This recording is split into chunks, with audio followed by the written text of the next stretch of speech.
Hola, ¿ahí sí? Buenas, gracias por estar aquí, gracias por acompañarnos hoy. Bueno, La Anónima es un colectivo autogestionado, funcionamos aquí en el espacio Tramayol. En este espacio hacemos charlas, talleres, formaciones.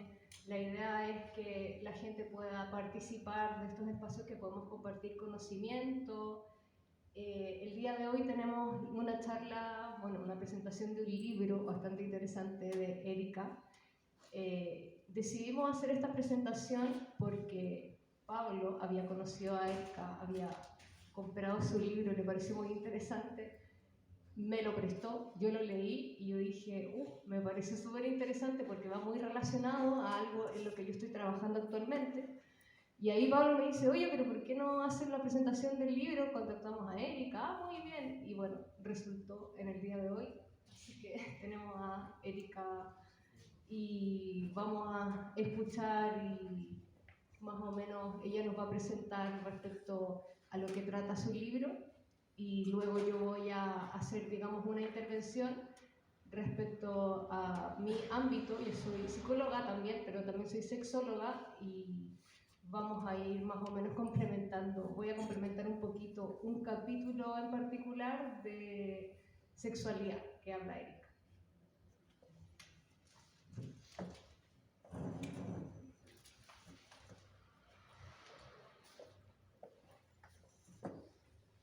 Bueno, ¿se me oye bien? Que tengo el tono un poquito bajo. Buenas tardes a todas y a todos. ¿Hola? ¿Mejor así? Vale. Sí. Muchas gracias por vuestra asistencia. Quería agradecer también a Pablo y a Natalia la invitación para presentar mi libro. Y bueno, voy a empezar haciendo una introducción del porqué, cuál fue la motivación de este libro. La idea surge cuando empecé mi práctica clínica en el año 2006 y empecé a darme cuenta en mi trabajo con mujeres de un sentimiento recurrente que se repetía una y otra vez y que era un sentimiento de culpa omnipresente, del que a mí nadie me había hablado en mis años de carrera y bueno, pues empecé a darme cuenta de que con este sentimiento me iba a topar a menudo en la clínica, en la práctica clínica. Empecé a preguntarme por qué es lo que estaba pasando para que este sentimiento, que muchas veces era difícil de identificar y que ni las propias mujeres sabían muy bien cómo describir. Entonces empezamos a etiquetar este sentimiento como culpa. Entonces, bueno, os preguntaréis por qué es lo que está pasando para que este sentimiento sea tan presente en las mujeres.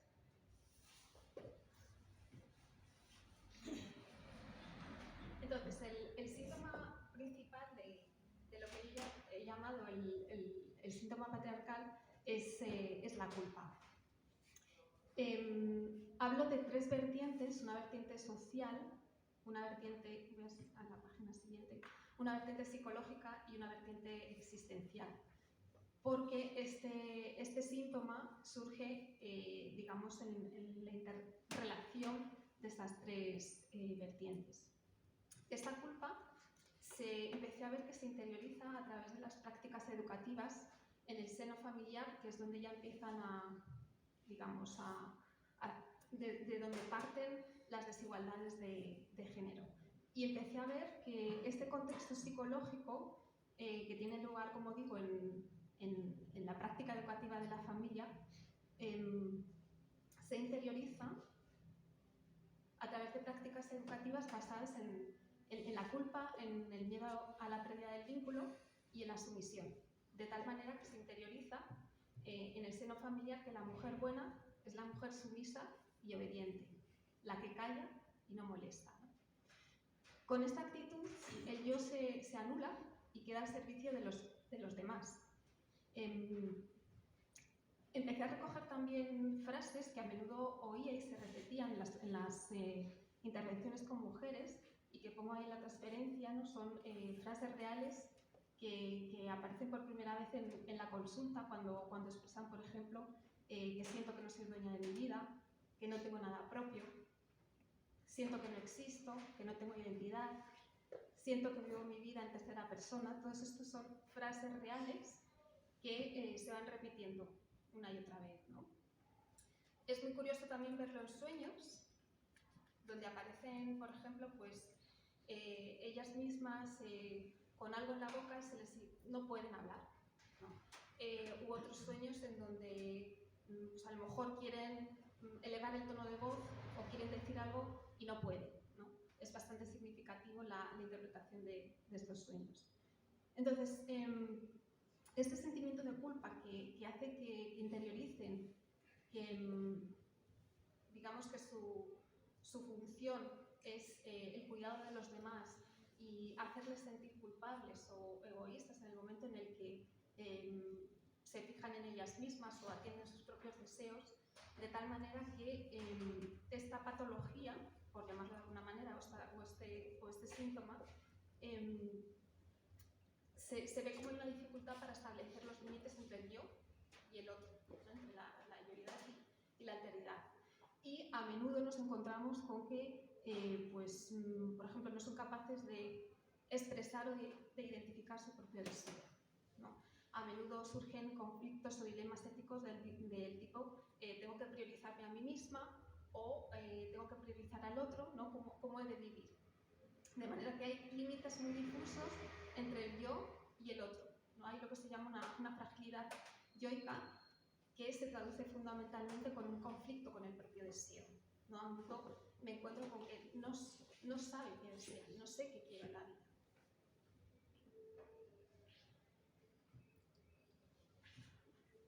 Entonces, como decía, el síntoma patriarcal tiene una raíz psicológica que comienza, como decía antes, en el seno familiar. Tiene una vertiente social porque es algo que se interioriza, ya explicaré un poco mejor esto en un contexto social determinado, pero tiene también una vertiente existencial. Voy a explicar primero la parte existencial, porque este tipo de prácticas educativas, ¿no? Basadas en la sumisión, en lo que Carol Gilligan llamó en su momento la ética del cuidado, configura una identidad en la mujer de tipo vincular, ¿no? Digamos que predispone constantemente a estar pendiente del cuidado del otro y a olvidarse, como decía antes, del deseo propio, ¿no? Lo que predispone a vivir las relaciones de forma fusional. La pérdida del vínculo, esto es algo que ya Freud en su momento identificó de una forma muy perspicaz cuando dijo que en la mujer la pérdida del vínculo era una de las principales amenazas, ¿no? Fuentes de amenaza para la mujer, mientras que en el caso de los varones era la angustia de castración, ¿vale? Que sería algo así como la pérdida de la fuerza y el vigor masculino, ¿vale? Esto es algo que él identificó en Inhibición, Síntoma y Angustia en el año, creo que fue en 1923-24, y bueno, esto yo creo que corresponde con una, digamos, una doble posición existencial que Jalomsin hace referencia a cuestiones de género, expone en esta frase cuando dice que el ser humano o bien se funde, sería la identidad vincular femenina, o bien se separa, se inserta o emerge, ¿no? Que sería la identidad masculina tal y como se construye en función de estas prácticas educativas, ¿no? Se sigue socializando a hombres y mujeres de forma muy distinta y esta socialización desemboca en una identidad vincular en el caso de las mujeres y en una identidad, digamos, bueno, es lo que se ha llamado también apego evitativo en el caso de los hombres y apego ansioso en el caso de las mujeres, que necesitan constantemente sentir que se las quiere, que no van a perder el amor del otro, ¿no? Esto sería una de las grandes preocupaciones. De manera que este es el carácter existencial de los imperativos de género, ¿no? Una posición vital que me invita a ser fusional con el otro y a estar pendiente de las necesidades de los demás, pero al mismo tiempo que produce, digamos, ansiedades, ¿no? Porque no sé lo que deseo, no sé quién soy, no sé dónde están los límites de mi yo, permiten lidiar y manejar los problemas fundamentales a las que nuestra existencia nos aboca, ¿no? Por ejemplo, el miedo a la soledad o el miedo a la muerte, ¿no? Los imperativos de género proporcionan una identidad, ¿vale? Una guía, una brújula y una forma de estar en el mundo, ¿no? Lo pongo entre guiones, siguiendo un poco la filosofía existencial, porque hace referencia a la relación, ¿vale? A que, digamos que esa identidad se construye en relación al otro, es el otro el que me da una identidad, ¿vale? De ahí que los imperativos de género se configuren a través de las relaciones sociales. Entonces, estos mandatos de género son soportes vitales sobre los que sostener nuestra existencia vacua, ¿vale? Porque no somos esencia, sino existencia. Nos vamos configurando en nuestro hacer, en nuestra existencia. Y digo nuestra existencia vacua porque, retomando de nuevo la filosofía existencial, dice Heidegger, ¿no?, que el Dasein, ese ser que está ahí arrojado, ¿no?, el ser, se comprende a sí mismo desde su existencia, desde una posibilidad de sí mismo, de ser sí mismo o de no serlo, ¿vale? Es decir, la existencia determina al Dasein. No somos esencia, los imperativos de género no son una esencia, yo no nazco siendo mujer, como decía Simone de Beauvoir, sino que me voy haciendo, me voy construyendo. Y lo mismo en la identidad masculina, ¿no? O como decía también Sartre, por supuesto Heidegger y Sartre, sin hacer referencia, o sea, ese ser no está atravesado por el género, a diferencia de Simone de Beauvoir, pero como decía Sartre, ¿no?, el ser es lo que no es y no es lo que es, ¿vale? Es decir, es otra forma de decir que somos existencia, que somos en tanto nos hacemos.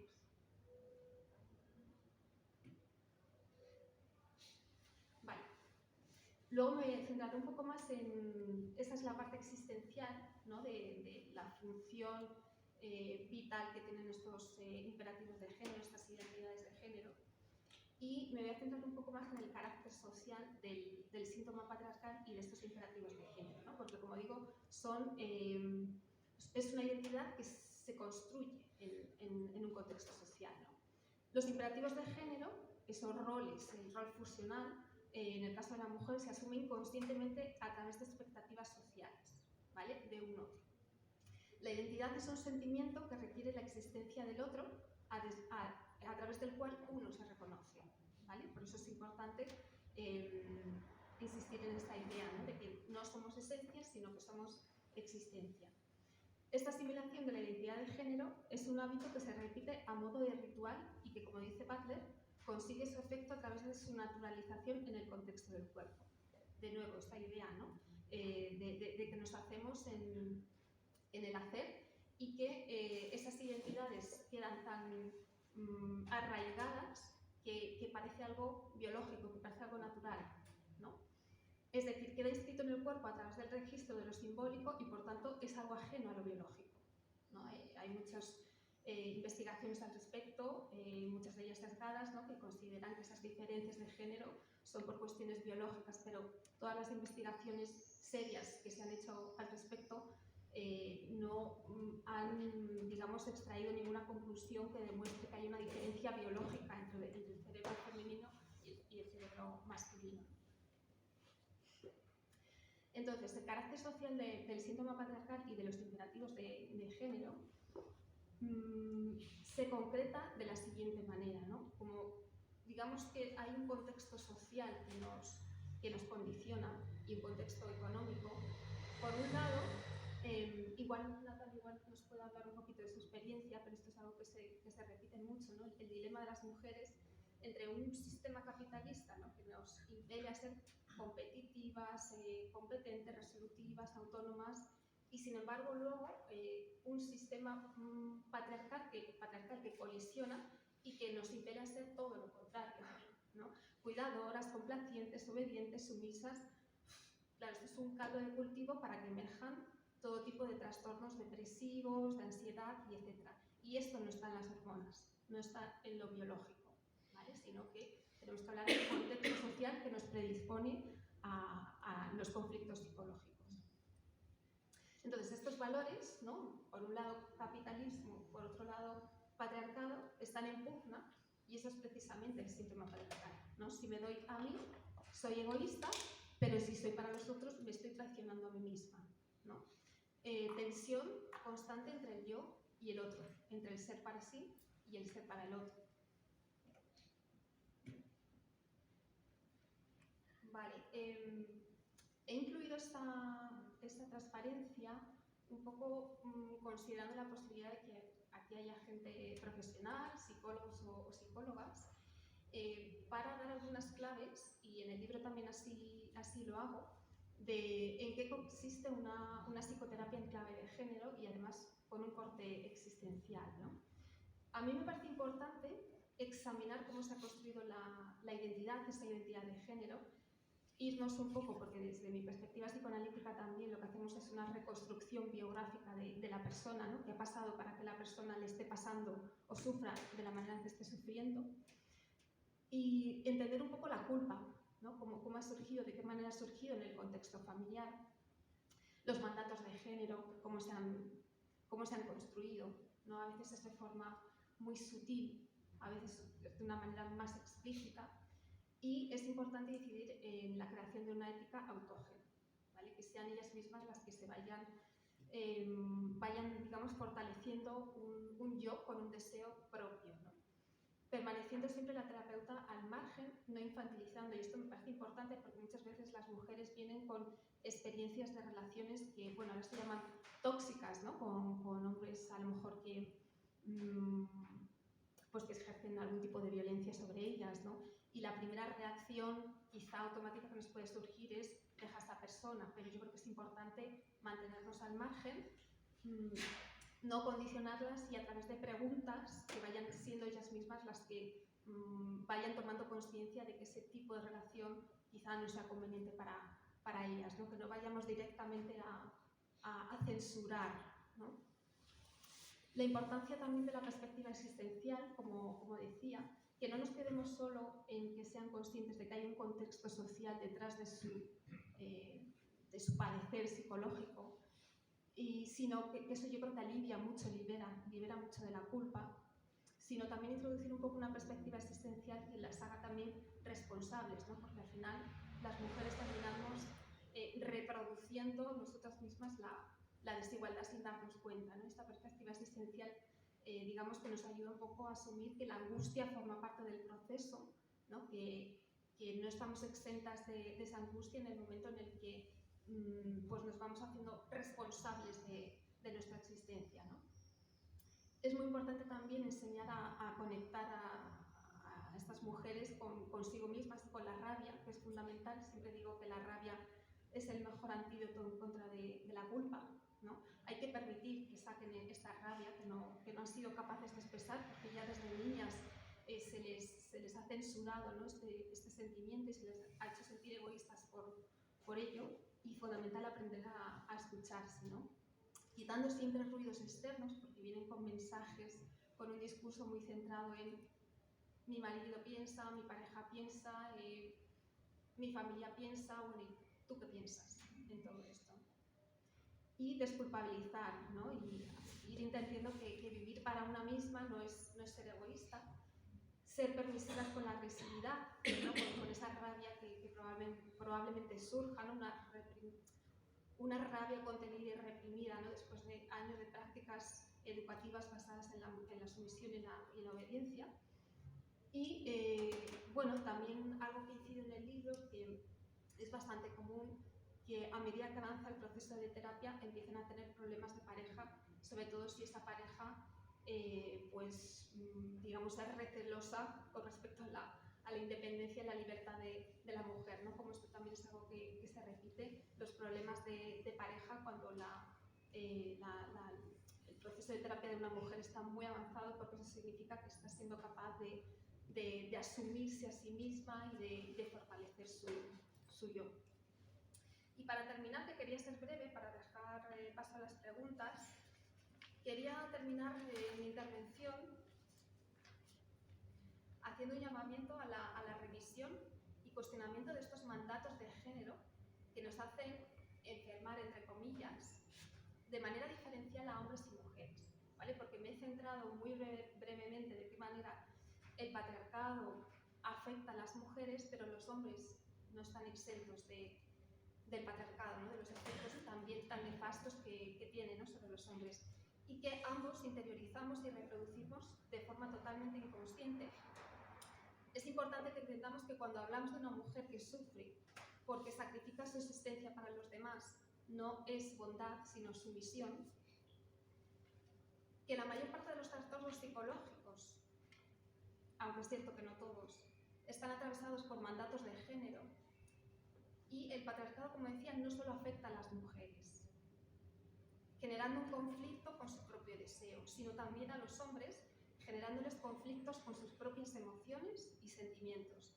Las mujeres vienen a consulta demandando: enséñame a reconocer mi deseo y ser dueña de mi vida, y los hombres piden: enséñame a sentir para ser el dueño de mi vida. Muchas gracias.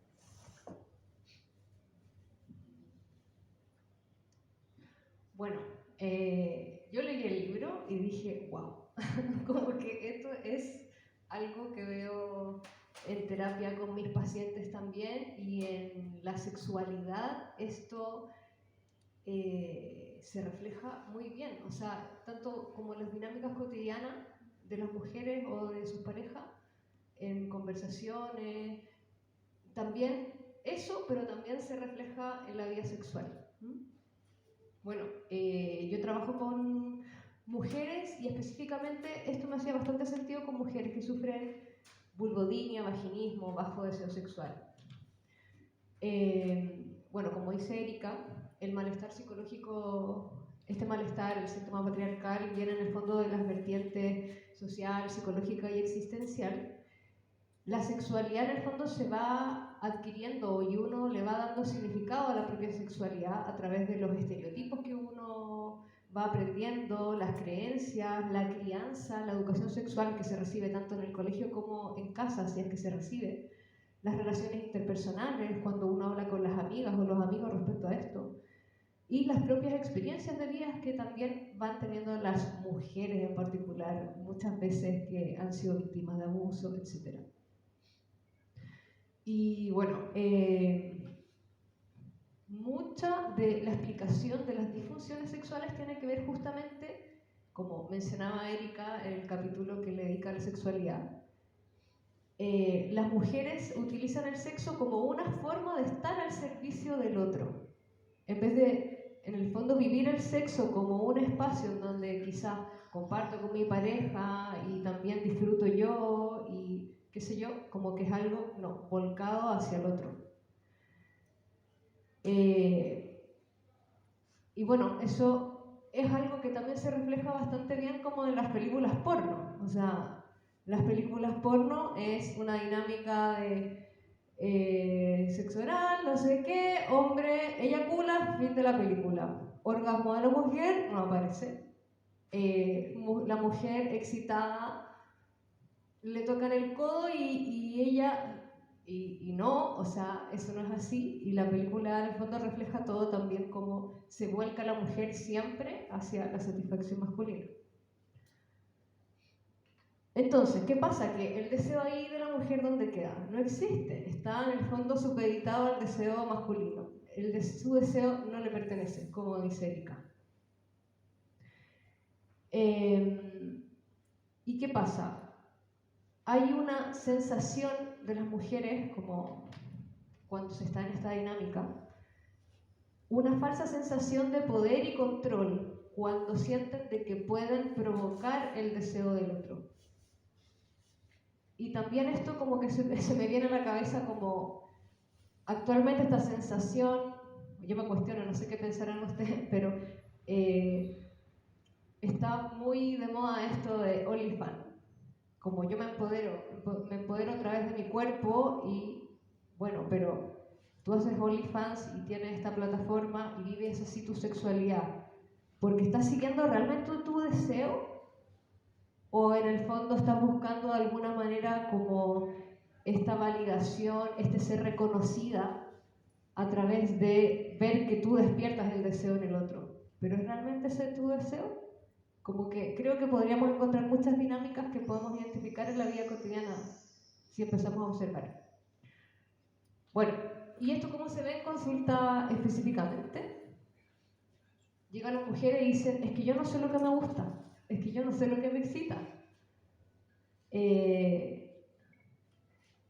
Es muy curioso el perfil de las mujeres que llegan, sobre todo hay un perfil muy específico que es de las mujeres que tienen vaginismo y vulvodynia, que son mujeres súper estructuradas, súper racionales, muy perfeccionistas, muy culposas, responsables, cuidadoras, una crianza muy estricta, una crianza en relación a esto es lo bueno y esto es lo malo, o directamente religiosa.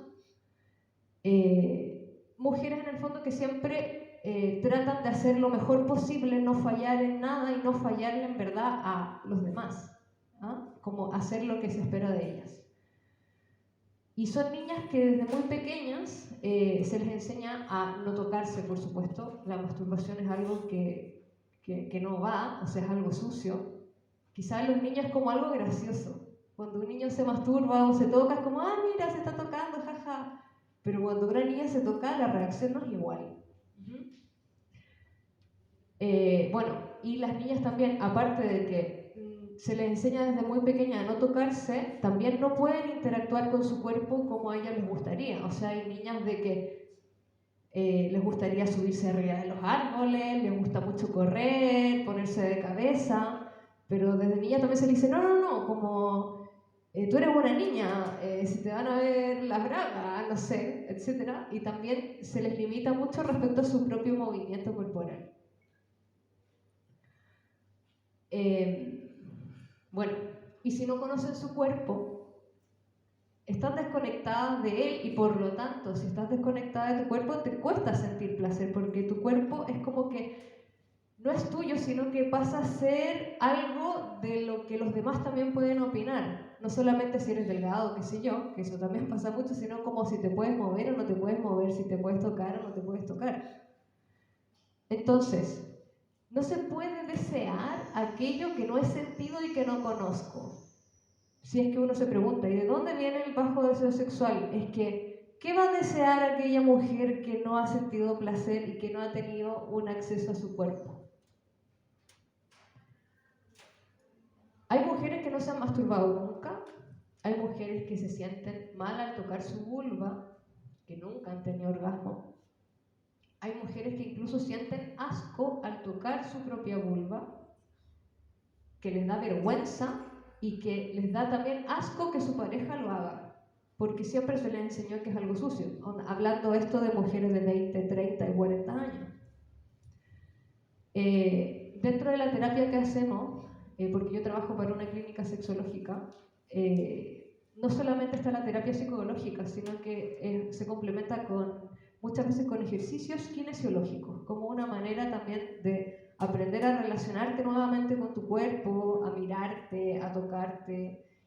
En el vaginismo sobre todo se utilizan dilatadores en donde ellas empiezan a sentir por primera vez su cuerpo por dentro. Y que ellas te dicen, primera vez que logro introducir un dedo y no puedo creer cómo se siente o cómo es, o jamás me lo imaginé. Pero en un principio es muy difícil, sobre todo el nivel de gravedad del vaginismo. Les parece muy tortuoso, sienten angustia muy alta, pero ellas no lo identifican. Primera vez que van a utilizar un dilatador y que lo van a introducir y me dicen, es que no pude, es que no puedo, es que me resulta muy difícil. Y yo, ¿pero qué? ¿Cómo te sientes en ese momento? No sé por qué, pero cuando voy a usar el dilatador e intento acercarlo, me mareo, me da náusea, me da taquicardia y empiezo a sudar. Y esos son síntomas de una angustia, de una crisis de ansiedad muy fuerte, pero ellas no logran darse cuenta lo que les causa a ellas mismas tocar su propio cuerpo. Y esto no les pasa a los hombres. O sea, no recibimos hombres que digan, mira, es que no me puedo tocar, me da mucha ansiedad. No, esto es algo que les pasa específicamente a las mujeres y por eso es como que hace mucho sentido el tema del síntoma patriarcal. Hay mujeres que solo se excitan y tienen orgasmos con su pareja, que logran hacerlo, pero no se permiten acceder a esta esfera de su vida si no es a través del otro. Entonces es como, yo tengo orgasmo, me excito con mi pareja, sí, pero así sola es que no, como olvídalo, me da vergüenza, no puedo. Entonces es como si le otorgaran a esta otra persona el poder de poder acceder a esa parte de su vida.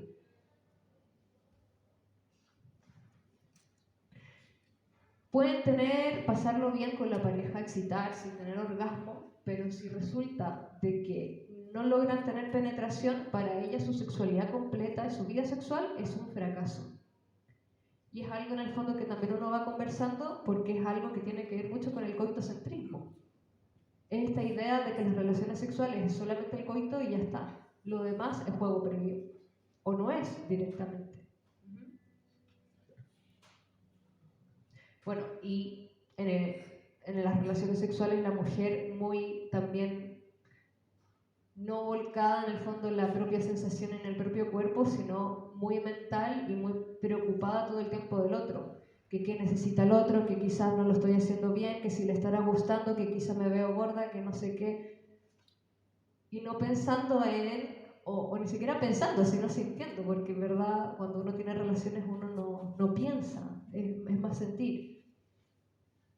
Incluso preocupadas es que tengo que estar lubricada ya porque si no se va a dar cuenta que no lo estoy pasando bien y que no estoy excitada. O es que también no puedo estar demasiado lubricada porque si no él no va a sentir.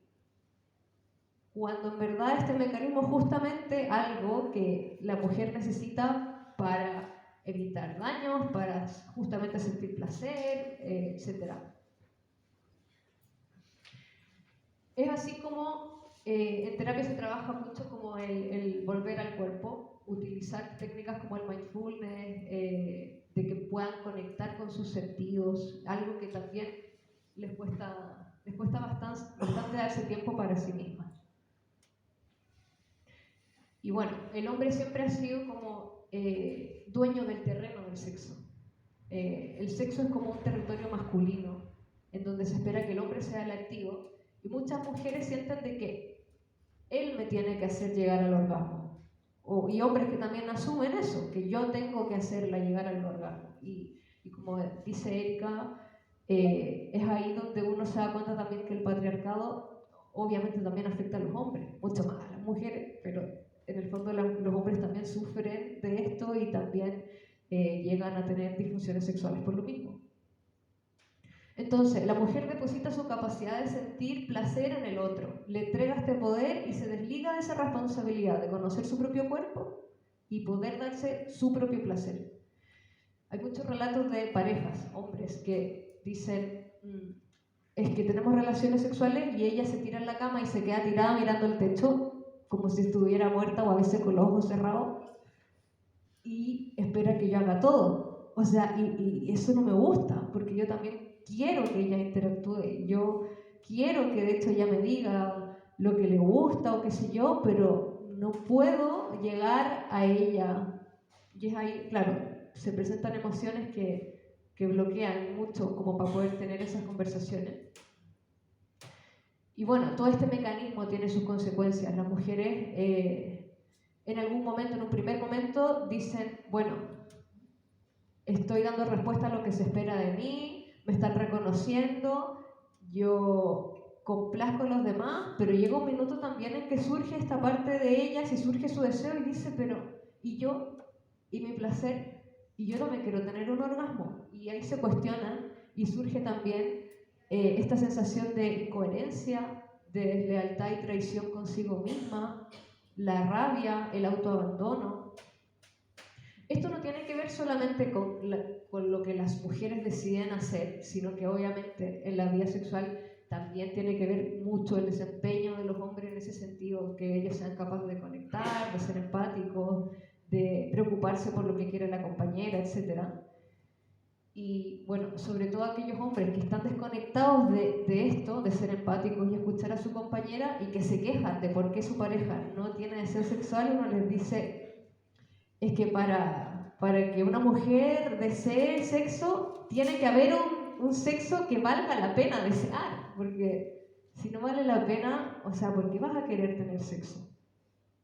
Y bueno, y ahí es donde muchos hombres también no les gusta nada de que la pareja vaya a terapia, o sea, ya empiezan a veces a boicotear el proceso terapéutico.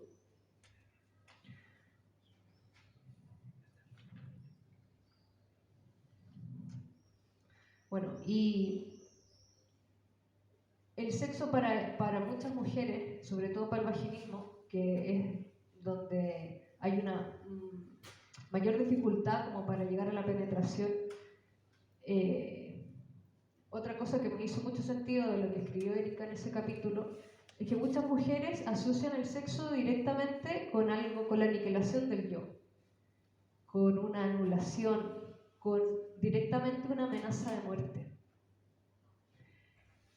Y esto sobre todo de mujeres que han tenido experiencias de vivir maltrato, violencia de género, o que han visto cómo su madre o sus tías, etcétera, han sido maltratadas, historias de violación en la familia, etcétera, y que, claro, como que son mujeres que significan el sexo con algo muy violento.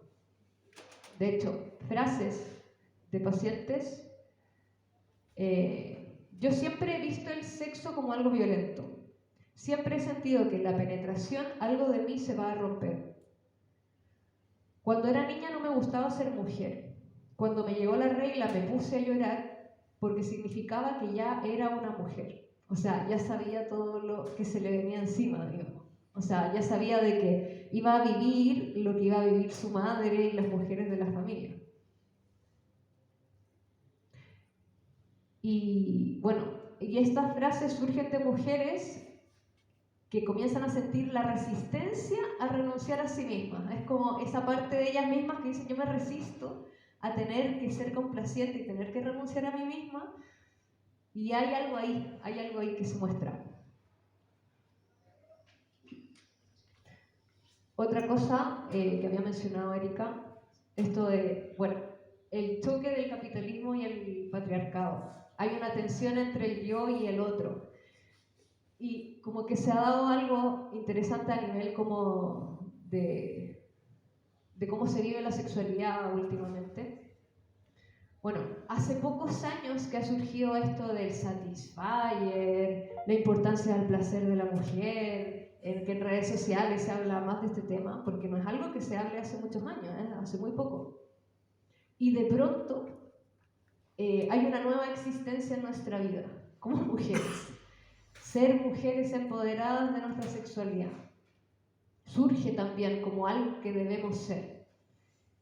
Sin embargo, una contradicción súper grande con este mandato de género que ya está instalado desde siempre, que es ser sumisa, complacer, olvidarte en el fondo de tu propio deseo. Y es ¿cómo se hace eso? ¿Cómo al mismo tiempo vas a ser una mujer empoderada de tu sexualidad, pero al mismo tiempo como tener que responder a olvidarte de ti misma?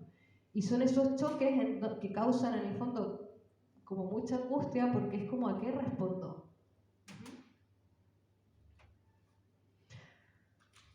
Bueno, y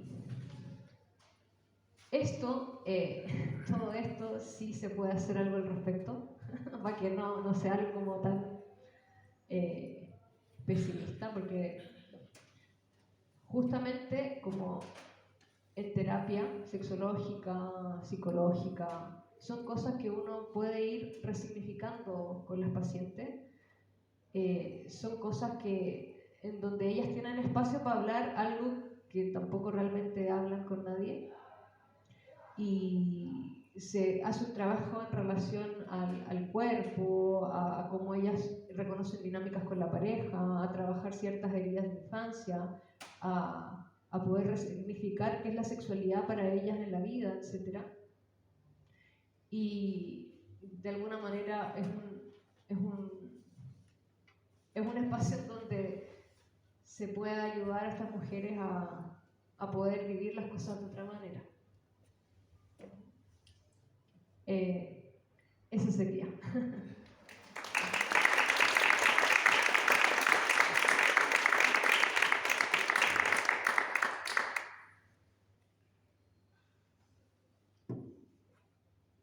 Bueno, vamos a dar espacio para preguntas.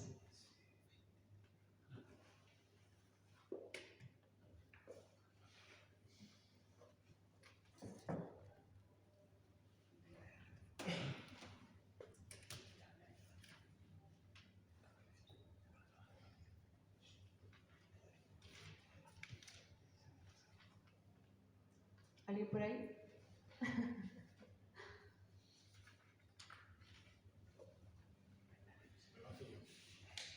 Rompo el hielo, a ver si alguien más se anima después. A mí me gustó mucho tu libro cuando lo leí, cuando vi la presentación me lo compré, lo estuve hojeando y es una de las razones por las que tenemos que invitar aquí.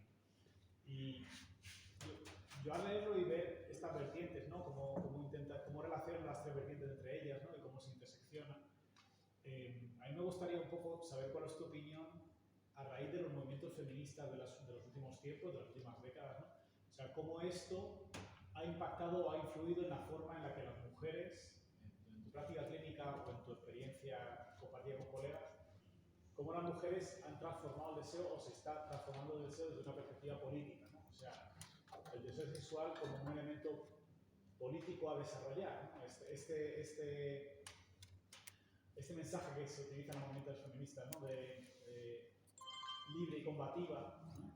Creo que eso también tiene un aterrizaje en la forma en la que el deseo se expresa, el deseo sexoafectivo en general se expresa. Entonces, si esto, o sea, ¿cómo lo lees tú desde estas tres vertientes, ¿no? La forma en la que las mujeres hoy en día, a raíz de los movimientos feministas, han visto que el deseo también es un elemento político sobre el que desarrollar, ¿no? Sobre el que indagar.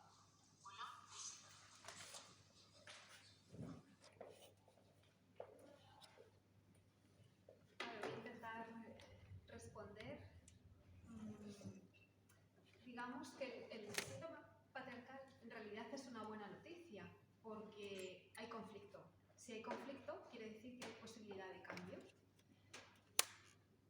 Una mujer del siglo XIX, pongamos, no tenía conflicto porque asumía su rol de cuidadora, ¿no? Asumía su identidad vincular de estar al cuidado de, ¿no? De estar al servicio de.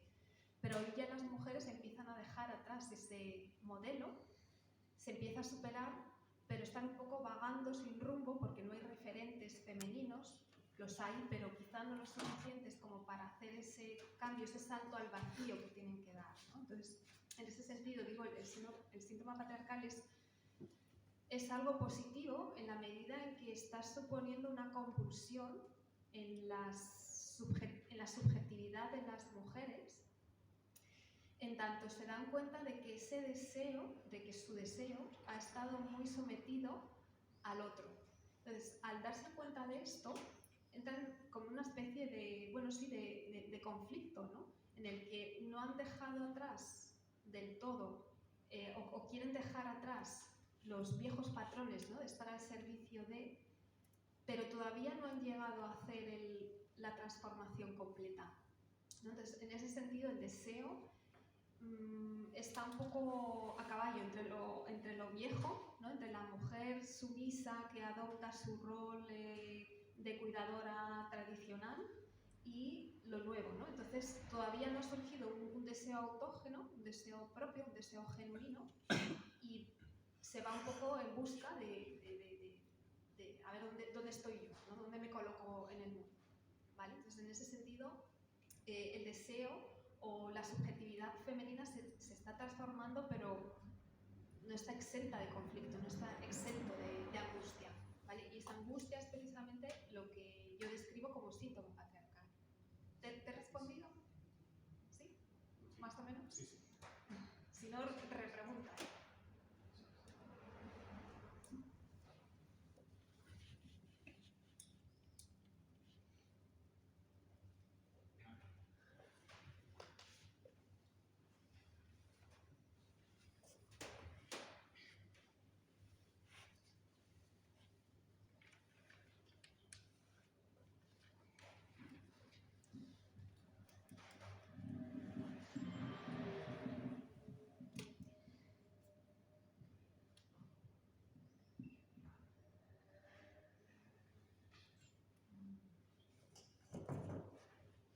quiero hacer una pregunta, pero no sé muy bien cómo estructurarla, pero tiene que ver como con en qué cosas específicas como tú has podido ver que aparece este choque, como entre el capitalismo y el patriarcado. No sé si en el ámbito clínico, en lo que tus pacientes te van contando, porque creo que es como un fenómeno como que está pasando bastante, como actualmente.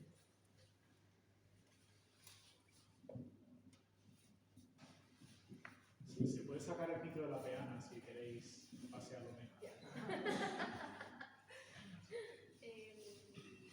Bueno, se concreta de una forma muy clara y es lo que surge a menudo es ese conflicto, esta tensión entre cómo vivir. Tengo que vivir al servicio del otro, si me doy al otro siento que me pierdo parte de mí misma, pero si me doy a mí misma me siento egoísta, ¿no? Es eso lo que se va repitiendo constantemente, ¿no? Este conflicto, esta tensión entre el yo y el otro. Y bueno, claro, se les ha enseñado que construir el propio deseo es algo censurable, ¿no? Algo de lo que sentirse culpables. Hay algunas mujeres que hasta te comentan que se sienten culpables por ocupar un espacio, ¿no? De hecho, muchos trastornos de alimentación, anorexia, por ejemplo, pueden tener una raíz, esto es muy variable, ¿no? Pero pueden tener una raíz como sentirse culpables por ocupar un espacio, ¿no? Por eso, bueno, pues cuando empiezan a sentarse tipo manspreading, considero que están curadas, ¿no? Espatarradas, ocupando espacio, ¿no? Entonces, bueno, se concreta de esta manera, ¿no? Se concreta con esa tensión entre el yo y el otro y se concreta, bueno, pues en el lenguaje no verbal, por ejemplo, ¿no? Cuando la forma de sentarse, la forma en la que ocupan un espacio, hay mujeres, por ejemplo, que entran de puntillas, ¿no? En la consulta, como queriendo decir que no quieren ser una carga, que no quieren ser una molestia, ¿no? Pues bueno, este tipo de cosas. Sí. Que tú también lo ves. Sí, sí. Vamos a sacar el micrófono.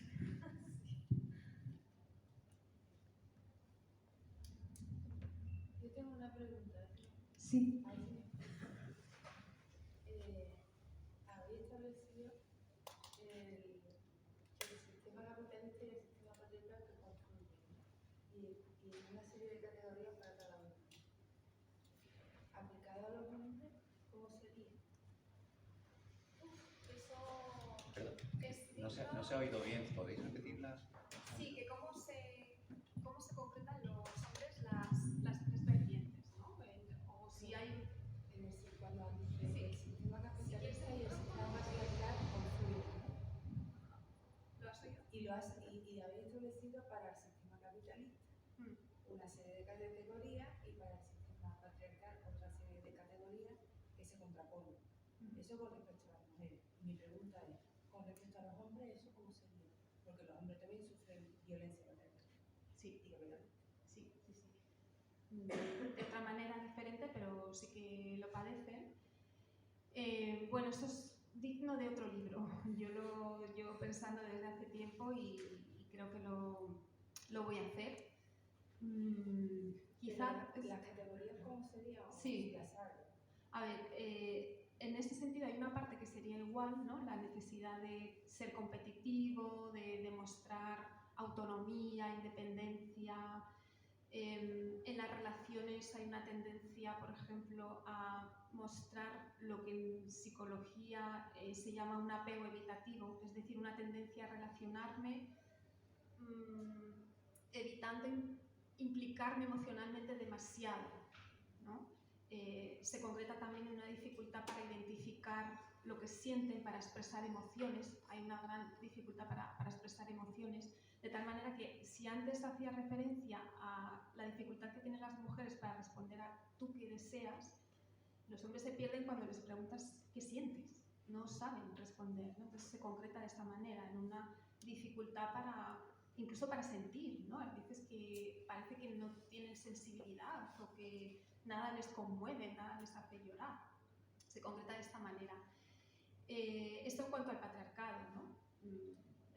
La influencia de la dificultad para poder sentir, ¿no? Para tener una sensibilidad, porque esto está asociado a algo femenino y por lo tanto a algo,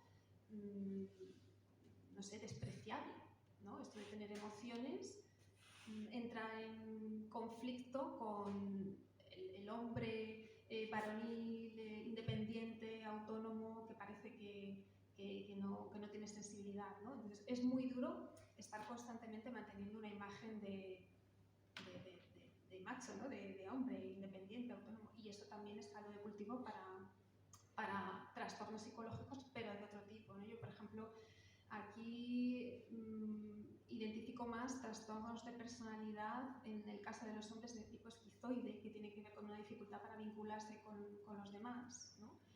Y en el caso de las mujeres, pues abundan más trastornos de personalidad, pues por ejemplo, que implican un apego ansioso, ¿no? Un apego que supone estar constantemente asegurando de que se la quiere, ¿no?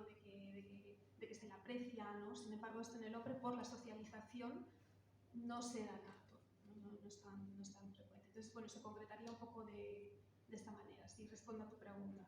Sí. Y todo esto está mirado siempre desde un foco heterosexual, ¿no? Sí, efectivamente. Yo la verdad es que había pensado en hacerlo en el caso de los hombres, y en el caso de los hombres concretamente estoy pensando hacerlo sobre hombres gays, ¿no? Porque las dificultades son muy parecidas a las de las mujeres, ¿no? Hay una subjetividad que se construye de una forma muy parecida, pero sí está enfocado en general a una orientación heterosexual, sí. Yo tengo varias preguntas, pero a ver cómo las estructuro, pero va a pasar algo por darle, no sé cómo estructurarla. Una primera pregunta sería si en el libro hay un capítulo dedicado a la religión como base educacional sobre la población. Y si en el aspecto del rol de familia, también hablando de familia convencional, el papel de la mujer como educadora, que tendría que cambiar también, no solo atribuirlo al papel del patriarcado ejercido por el hombre, sino al patriarcado ejercido por la mujer educadora, en una base para que la mujer, bueno, entre otras cosas, sepa solucionar su libertad, ¿sabes? Vale, con respecto a la primera pregunta, no hay ningún capítulo, ¿no? sobre religión. Y la otra cuestión que comentabas es cómo hacer para qué tendría que saber la mujer como educadora, cuando tiene el papel de educadora, que comparte en una familia convencional, para que si tienen una hija no sepan atribuirle el mismo rol de patriarcado que ha tenido la sociedad pretérita.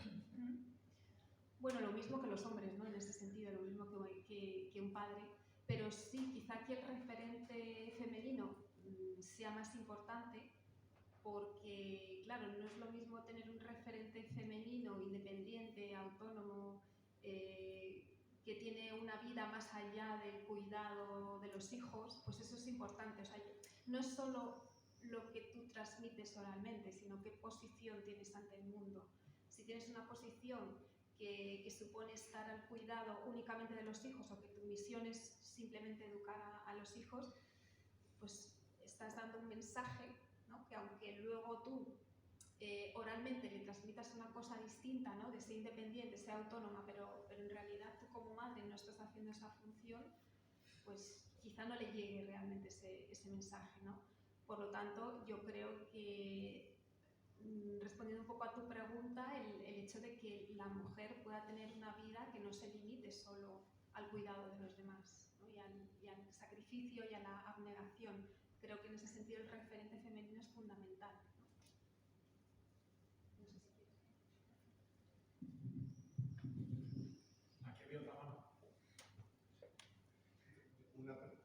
pregunta acerca de, desde un enfoque psicoanalítico, si el deseo se puede construir, que creo que te lo he oído decir, y si el deseo se puede alcanzar en el contexto de mujeres y llegar a satisfacerse, o si el deseo va cambiando y nunca se llega a alcanzar esa plenitud que a lo mejor al no llegar a alcanzar puede generar una especie de frustración, no lo sé. Entonces, esas dos preguntas se me las pueden responder.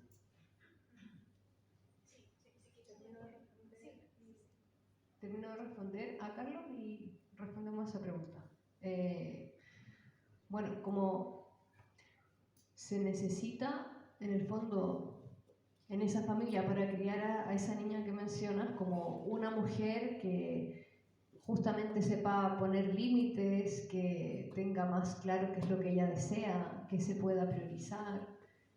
Eso tiene que ver claramente con ya haberse pensado, ya haberse hecho un análisis respecto a cómo estoy viviendo mi propia vida, estoy a gusto, estoy satisfecha, estoy complaciendo mucho o no, estoy siendo leal a mí misma, haber ido a terapia quizá, o que en el fondo en la vida haya aprendido de alguna manera a tener esos recursos como para poder ella primero en el fondo hacer ese cambio y después de manera activa y a través del ejemplo, no solamente a través de las palabras y un discurso, como tratar de traspasarle eso a la niña.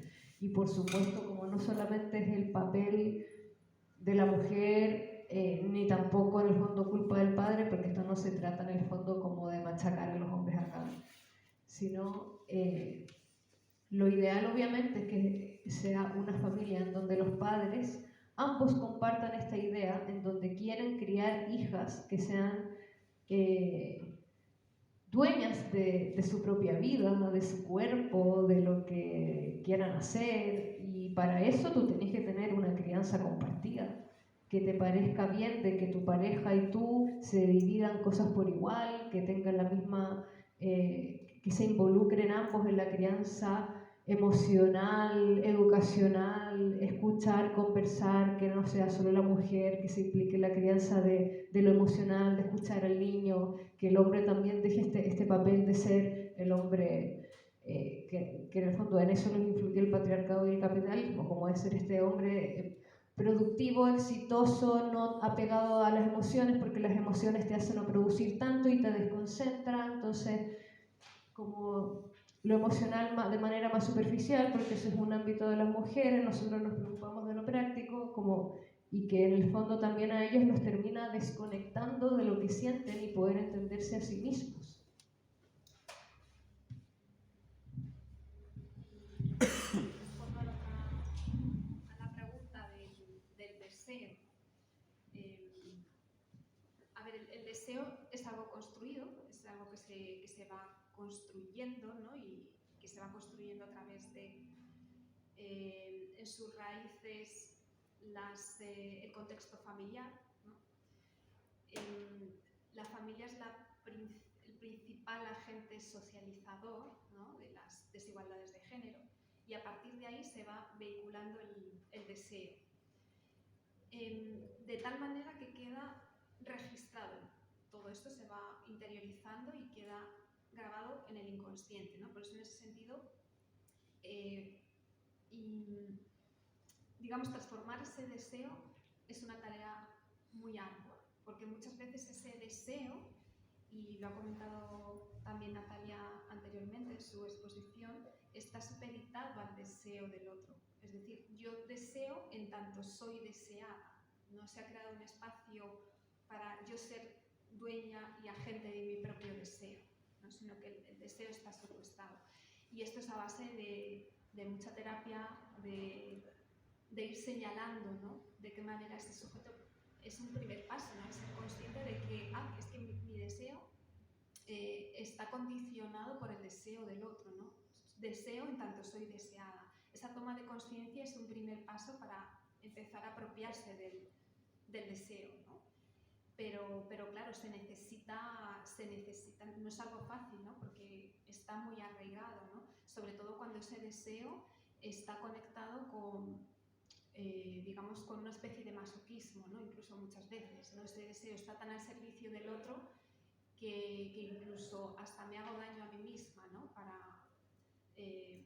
porque el goce está muy vinculado con esa cuestión masoquista. Cuando entramos en estas cuestiones es más difícil, ¿no? de hacer esa transformación del deseo, ¿no? El problema, y con la exposición de Natalia ha quedado claro, es que la sexualidad, el deseo sexual en las mujeres está configurado de tal manera que, puesto que la subjetividad femenina no se configura para el deleite del otro, pues siempre el deseo genuino, pues habrá que irlo construyendo, ¿no? Entonces el primer paso es señalar esto, ¿no? Señalar que el deseo, de que no eres dueña de tu propio deseo, ¿no? También habría que, esto es un tema interesante, ¿no? Porque ¿a quién le pertenece el propio deseo, ¿no? Incluso en el caso de los hombres, yo siempre digo que yo no soy dueña en mi casa, ¿no? En mi casa no mando yo.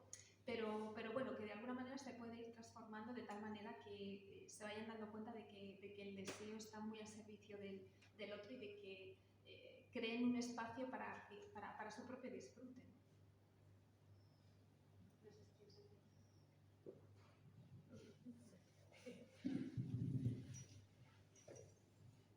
No, que se me vino a la cabeza algo que conversaba con amigas en relación a este mismo tema.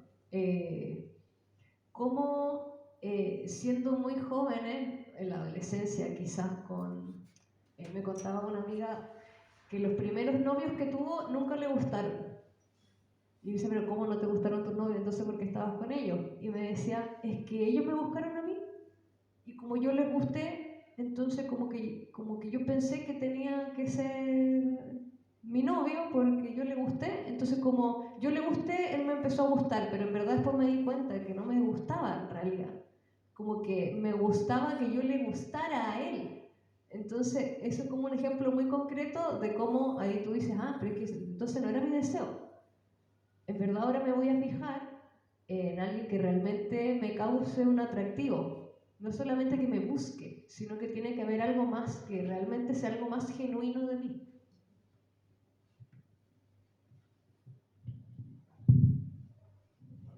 Sí, yo quería preguntar por aquí. Yo soy profesor de instituto y este año precisamente soy tutor.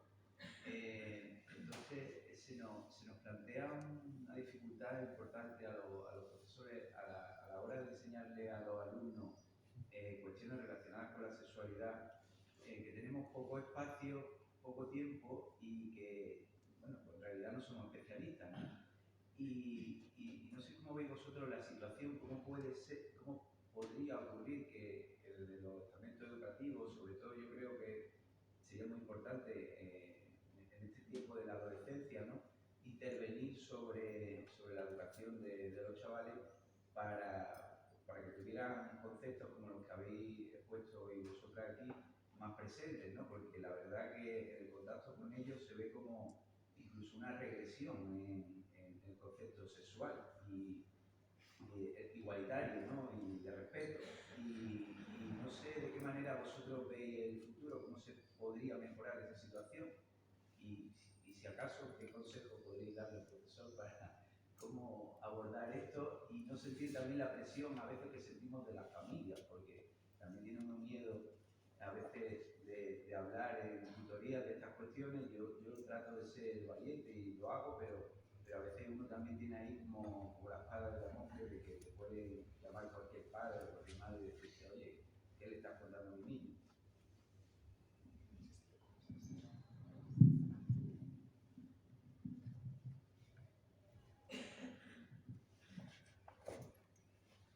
Bueno, hay que intentarlo, o sea, yo por ejemplo, como he estado como por ahí explorando el tema de poder hacer talleres en colegios y qué sé yo, pero la verdad es que ese es un campo de que los colegios se aseguran muy bien, sobre todo si son religiosos, de ver quién da esas clases. Entonces, en colegios privados y religiosos se aseguran de que sea una línea quizás no muy abierta a hablar ciertas cosas y limitarse más a condón, transmisión de enfermedades sexuales, no sé si al punto quizás hablar de abstinencia, quizás como ya depende de cada colegio, pero eso todavía está. Y bueno, y los otros colegios que son públicos, como que no tienen dinero para financiar en el fondo organizaciones, asociaciones o personas que se especialicen en el tema, que tengan una mirada como más abierta y abordar la sexualidad no solamente del uso del condón y ya, y desde el miedo, porque se aborda la sexualidad desde el miedo, que te vas a pegar algo, que te vas a quedar embarazada y qué sé yo, sino como también desde una perspectiva de valores, de respeto, de que en el fondo la sexualidad también es un compartirse de manera íntima, de las emociones que surgen ahí, de lo afectivo, del placer, del conocer su cuerpo. Pero claro, como o sea, no creo de que no exista ninguna entidad de que esté impartiendo esos talleres en algunos colegios, pero yo creo que es lo mínimo, no lo sé. Yo creo que falta mucho para poder integrar en el fondo esta visión de sexualidad, una educación integral. Y, a ver, consejo. La verdad que a mí también me daría mucho miedo llegar, ser profesora y hablar de este tema, porque yo creo que uno da por hecho de que algún apoderado, si tú hablas abiertamente de estos temas, quizás como que vaya a decir algo, pero es que es algo que tampoco debería pasar. Pero creo que es importante como quizás manifestar a los alumnos que si en algún momento tienen alguna duda en alguna clase, que quizás de repente los profesores hacen clases más abiertas de hablar de ciertas cosas, de cómo se sienten, que yo creo que son clases súper necesarias, como hablar de que ese también es un espacio de que puedan preguntar respecto a temas de sexualidad. Y ahí no vas a ser tú quien vaya a dar una clase respecto a eso, sino que tú respondiste una pregunta a un alumno. Y en el fondo eso como que te quita un poco de esa responsabilidad de que tengáis que dar explicaciones después, porque los mismos alumnos obviamente son súper curiosos respecto al tema, pero esa información no está, y esa información está en el porno, o eso es lo que ellos aprenden. Entonces, nada, como que creo que es importante el espacio que ellos sientan que hay una persona que les resulta quizás como de confianza, de cercano, como un profesor que pueda responder algunas dudas. Por eso es importante que quizás los profesores también se formen un poco más respecto a estos temas.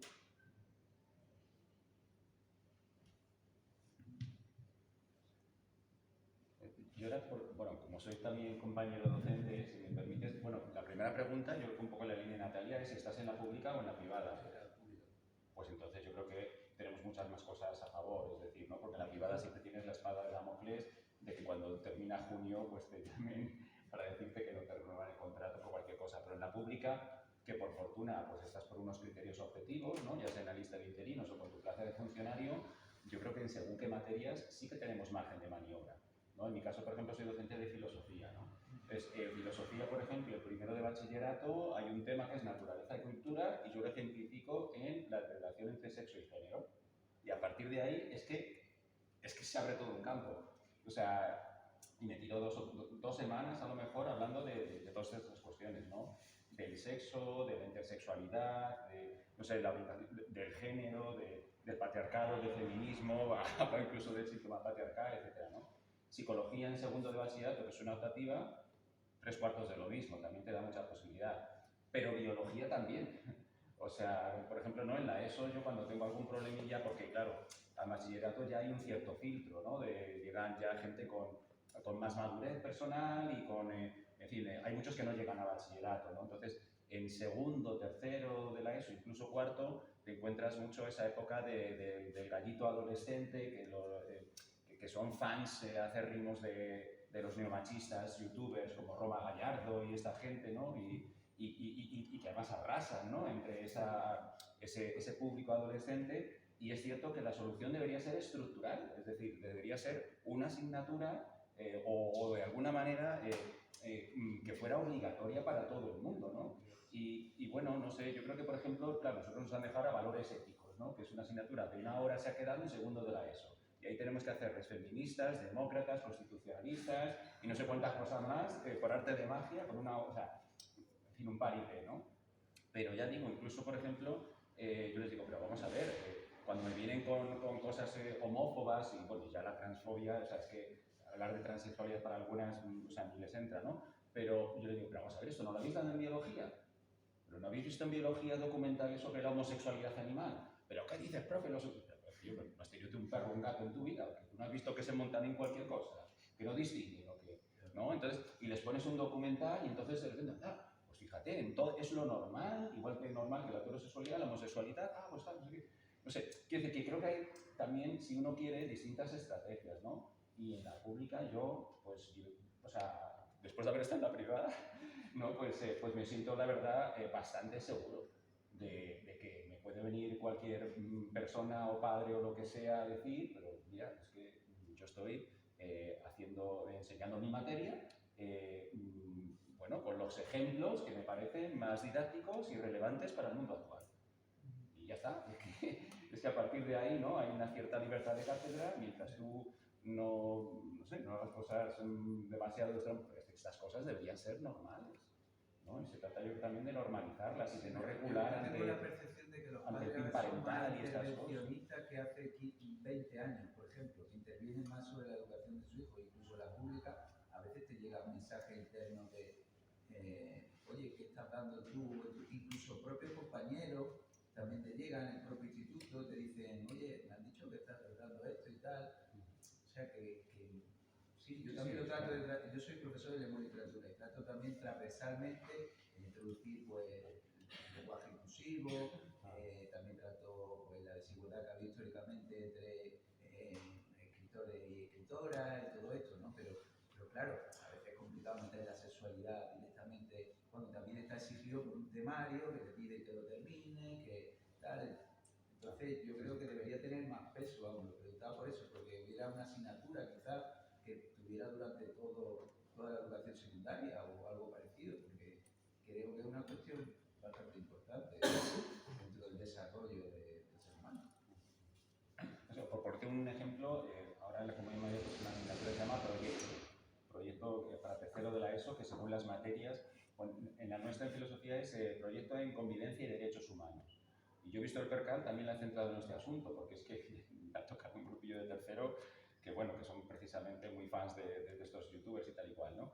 Y el libro que presentó con Erika, el compañero docente también, de retórica de un pene asustado, mitos y falacias del neomachismo, es que es como un manual donde vas desmontando todos estos mitos de los Roma Gallardo y compañía. Entonces, también lo puedes utilizar, que no sé, yo creo que es complicado, pero bueno, siempre hay recovecos y te puedes escudar incluso no de forma transversal, sino de forma de contenidos explícitos que puedes meter en tu asignatura.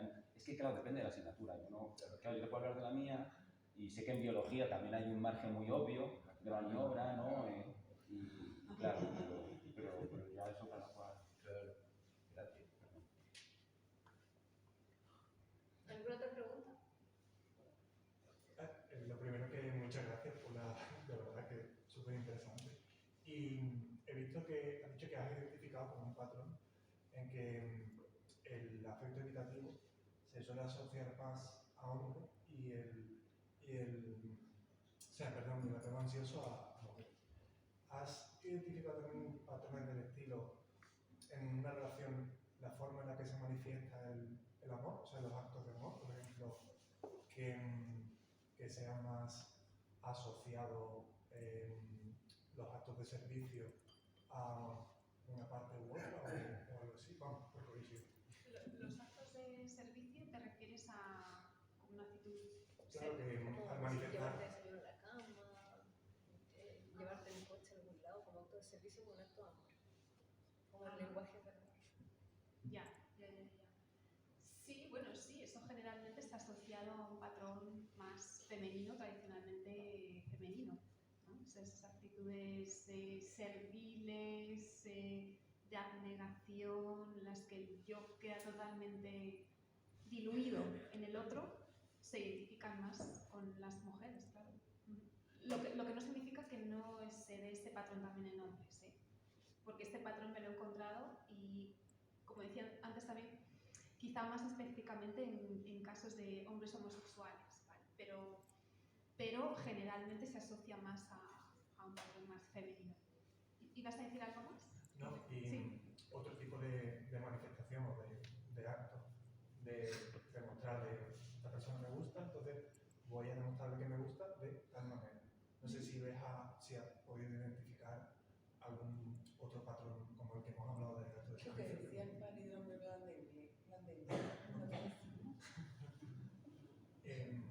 no sé si has podido identificar un patrón así. Pues... Por curiosidad. ¿En hombres o en mujeres? Por eso he dejado la pregunta abierta. Mm, Para saber qué surge. ¿De qué otra manera? No sabría nada de ti, no sé. ¿Se te ocurre alguna otra cosa? De manera de acercarse.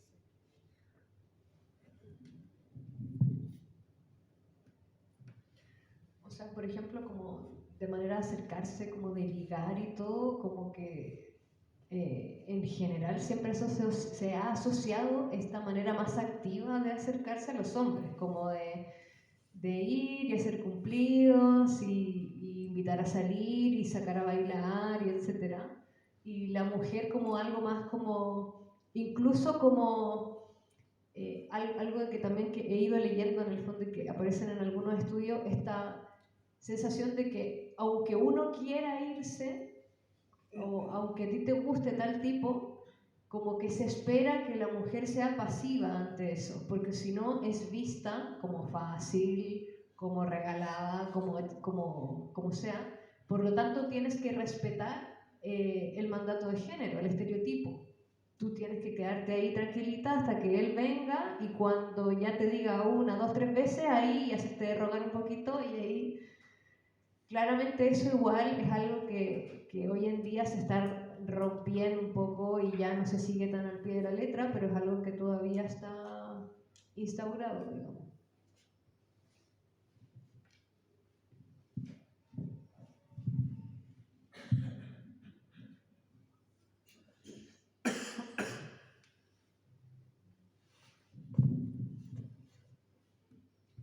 Bueno, si no hay más preguntas, damos por terminada la presentación y muchas gracias, Erika, por venir, muchas gracias por presentarnos tu libro y gracias a ustedes también por participar. Y hay libros ahí, por si quieren llevar y quieren comprar, van a estar ahí disponibles. Pablo está al lado de los libros, eso.